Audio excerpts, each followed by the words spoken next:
एक अत्यंत महत्त्वाची बातमी समोर येते। एकनाथ शिंदे आणि अमित शहा यांची पुन्हा 2 दिवसांनंतर दिल्लीमध्ये बैठक होणार असल्याची माहिती समोर येते।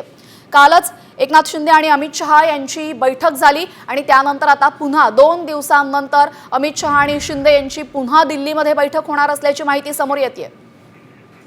आपल्यासोबत आमचे प्रतिनिधी प्रमोद जगताप जोडले गेले। प्रमोद, काय माहिती आहे?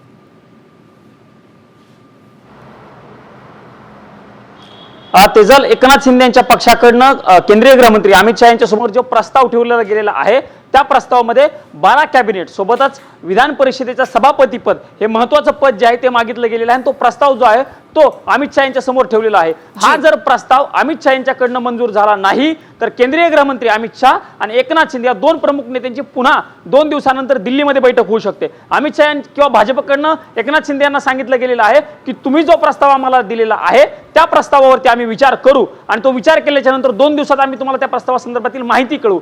पण जर एकनाथ शिंदे यांनी दिलेल्या प्रस्तावावर एकनाथ शिंदे यांचं समाधान झालं नाही तर ते पुन्हा एकदा अमित शहा यांची भेट घेऊ शकतात। माहिती जी मिळते त्या माहितीनुसार 2 दिवसामध्ये अमित शहा किंवा भारतीय जनता पार्टीच्या कार्यालयाकडनं या प्रस्तावासंदर्भात एकनाथ शिंदे यांना माहिती दिली जाणार आहे। जर त्या संदर्भात कुठलाही निर्णय झाला नाही तर एकनाथ शिंदे पुढच्या 2 दिवसानंतर पुन्हा एकदा दिल्लीमध्ये येऊन केंद्रीय गृहमंत्री अमित शहा आणि भारतीय जनता पार्टीचे अध्यक्ष जे.पी. नड्डा यांची स्वतंत्र भेट घेणार आहेत। त्यामुळे बघावं लागणार आहे की या प्रस्तावावरती अमित शहा यांचं समाधान होतं।